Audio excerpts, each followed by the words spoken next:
yeah, no, this is a brilliant motorcycle. I really enjoy this. I know what people are saying about the miles per mile. Like, I'm having as much enjoyment on this going slow as I do going fast on my GT.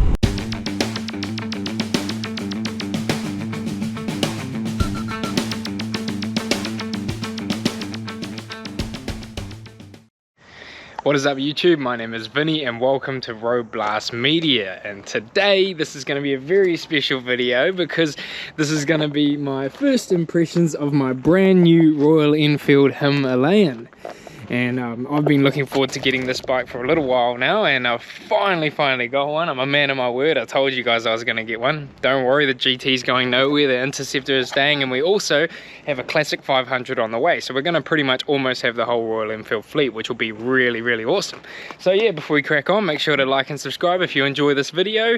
And yeah, we show the support for the channel. We're almost at 2,000. So this is just going to be a first impressions video. It's not going to be a full in-depth review. That will come in the next couple of weeks as I've gotten used to it and riding it and found out the little quirks and features of it. This will just be my first initial impressions of what I think about the bike and everything. So yeah, just off the bat, I reckon this bike looks absolutely beautiful. I love the exhaust on it. I think it's a really nicely done exhaust.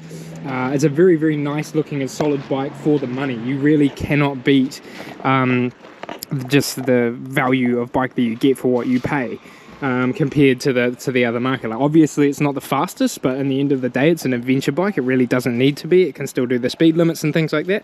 That might be a deal breaker over in countries like the US with their big long stretching highways, but over here in New Zealand and other countries like India and some European countries, they're perfect bikes and they're very good on gas and things like that. So it is a very brilliant bike. I really love the look of this thing, the classic design, but also keeping it like a little bit modern, you know, like they haven't gone all out classic on this one. You see they have a bit more of a modern looking dashboard. You've got all the things you need to know here, a little bit of a compass that I cannot figure out how to work just yet because I've only done 28 kilometers on it. It was just getting it from the dealership to the workshop. But yeah, so that's basically just the exterior of it. I will go into way more in depth when I do a proper review of this bike. But yeah, so how about we hop on the saddle and I give you guys my first initial thoughts of how this thing rides. Okay guys, so now it's time for the ride. The first thing I do notice with this bike is it is quite tall.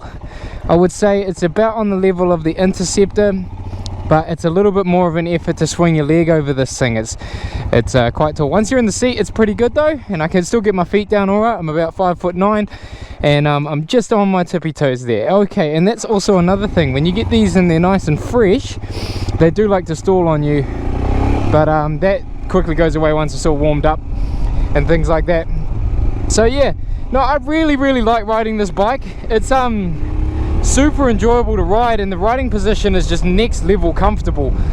I really like this thing, and I like the cockpit up here, like the dash and the screen and everything.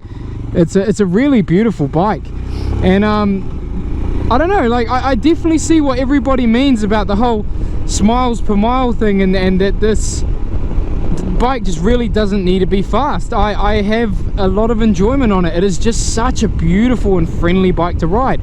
It's so nice to be sitting here, and like the bars seem like they're in a really good position. I like just the view that I've got.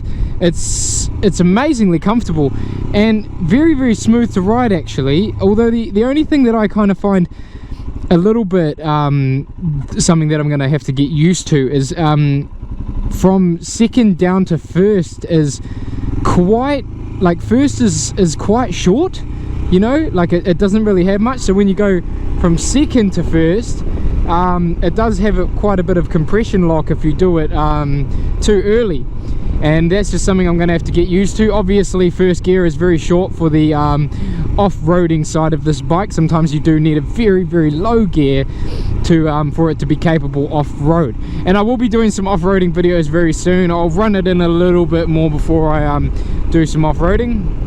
But yeah, as far as things are concerned, vibration is actually quite minimal. Like it's definitely there, being a single cylinder, but less than I expected. And it actually accelerates a little bit faster than I expected as well. From some of the horror stories that I had heard from people about how slow these things were, I was really expecting quite a quite a gutless motorcycle, but it's not gutless. Like it has enough power to get up and go. It just doesn't really go much further than, you know, 110 kilometers an hour, which isn't really an issue for me because I've got my GT. And yeah, okay, so just going through these corners here, this is a very, very enjoyable bike to throw through corners. It feels incredibly stable, and it's almost like you're gliding through them like you're on a cloud or something. It is absolutely lovely to ride through the corners and just swing around. It's quite nimble for its size, I'm really not going to lie about that. And it feels stable. The seat tires that are on here are really, really nice. There's not too much noise, not too much vibration coming from the more dirt style tires, which would actually surprise me as well.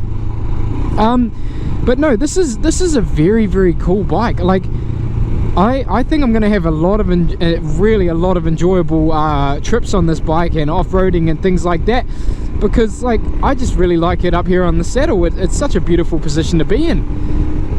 But yeah, like, you know, I'm keeping up with traffic fine, and the thing about this as well is I'm finding myself not really getting frustrated with traffic or slower drivers, because at the end of the day I can't really go much faster than them anyway. But it's not a bike that entices you to go fast. It's just a bike that entices you to enjoy the ride, and I think that's really important, and it has its place in the motorcycling world. We'll do a bit of a light pull up to 100 and just see how this goes. See, like, I'm not even giving it full beans and I'm catching up to the car ahead, and it just totted up to 100 nicely just then, like without much effort at all. It's actually like not a slow bike. It's I guess on the scheme of things compared to other bikes, yes, it's slow, but it's not a deal breaker for me. It's fast enough, and for what this bike is, I think that's all you really need is an engine that's dependable, reliable. And if you have too much power on the dirt, you're going to find yourself skidding up more than actually laying down traction. And I feel like this would keep up nicely with any other big power adventure bike actually off-road, because it's actually reasonably light. Just moving it, like when I'm rolling it not actually on the bike, it's noticeably lighter than the Interceptor and GT. Yeah, it's much easier to push around. It rolls more freely. It's actually, yeah, not too heavy. I was expecting it to be heavier because of its size, but you know, it's cool. And obviously the gear indicator is a very welcome addition to this bike. The windscreen here is very good at keeping the wind away from me. I'm noticing a lot less wind than what I get on my GT, a lot less wind movement in the bike as well. And that's possibly because I'm shorter. I could imagine if you're any taller, yep, if I just went up a few inches then, and you can feel a bit of wind. So if you were a bit taller than 5'9", I would say the screen would you'd probably have to go for a bigger screen if you wanted to get the full effect. 5'9" though, full enjoyment of this screen, and I really like it. This is a really, really lovely bike to ride. It's super friendly. I've heard it's very good on gas. It gets about 90 miles a gallon. Yeah, no, this is a brilliant motorcycle. I really enjoy this. I know what people are saying about the miles per mile. Like, I'm having as much enjoyment on this going slow as I do going fast on my GT, and without all of the tenseness of going fast, I guess you could say, you're still getting all of the enjoyment of whipping through some weavy corners and throwing the bike around. But it's not going to rip your arms off. It's not going to make you shit yourself if your brakes can't keep up with how fast your bike's going. It is a really, really lovely bike. I super enjoy this. I have to say the front brake is quite powerful too. Like, it's quite a sensitive front brake, and the rear is pretty good.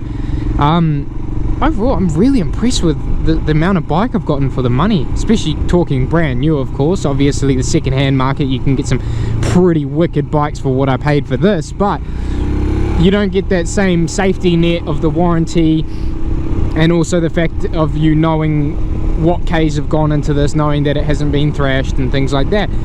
This is absolutely awesome. And yeah, no, I really, really enjoy this. I love the dash, I love the look of it, I love the feel of sitting in the cockpit. It keeps up fine on highway traffic, especially in New Zealand. Like, most people do 90 to 100 like max. Like, you'll never really get many people going above 100 and 110, you know. and that's where this bike shines. I mean, like, look, this is a 100 zone right now, and we're doing 90, and the bike's, so 5th gear, 90 kilometers an hour, 4,000 RPM, or 80 kilometers, sorry, 4,000 RPM, and then 4.5 for 90, and I'm guessing you'll be getting closer to 5,000 RPM for 100 kilometers an hour, which, even though that's getting near the red line, is really nothing that bad. It's quite low RPMs for a motorbike at 100 Ks, especially of this class. That was about, I think my KTM RC390 would sit at 100 at about 6,500 RPM. So actually revs lower than a KTM, holds the same speed, same engine size, but the KTM is more powerful. So it's obviously just geared differently and things like that. But no, this is a really, really lovely bike to ride. It's super friendly and I really enjoy it. So yeah, basically that's it for my first impressions. I will do a much more in-depth video of like all of the different specs of it, the numbers, the real nitty-gritty. Go into in-depth. I'll take it off-road as well, and I'll do like an all-round review of this bike in the coming weeks as I get more used to it, and let you guys know my problems if there is any, or the things that I have grown to really love about this bike. And yeah, so I hope you guys enjoy this journey with me as I come to grow and learn a bit of adventure riding on this lovely, lovely motorcycle. And yeah, I really hope you enjoy the videos to come. Make sure to stay tuned and subscribe so you don't miss out on any new videos. And also the Classic 500 will be here in a couple of weeks, which is going to make for some awesome videos. I'm super looking forward to riding that. So yeah, hope you guys are all having a wonderful day. I hope the weather's as good as it is here as it is over in your country. And yeah, I really hope you enjoyed the video. Thank you for watching, and this is Vinny from Road Blast Media.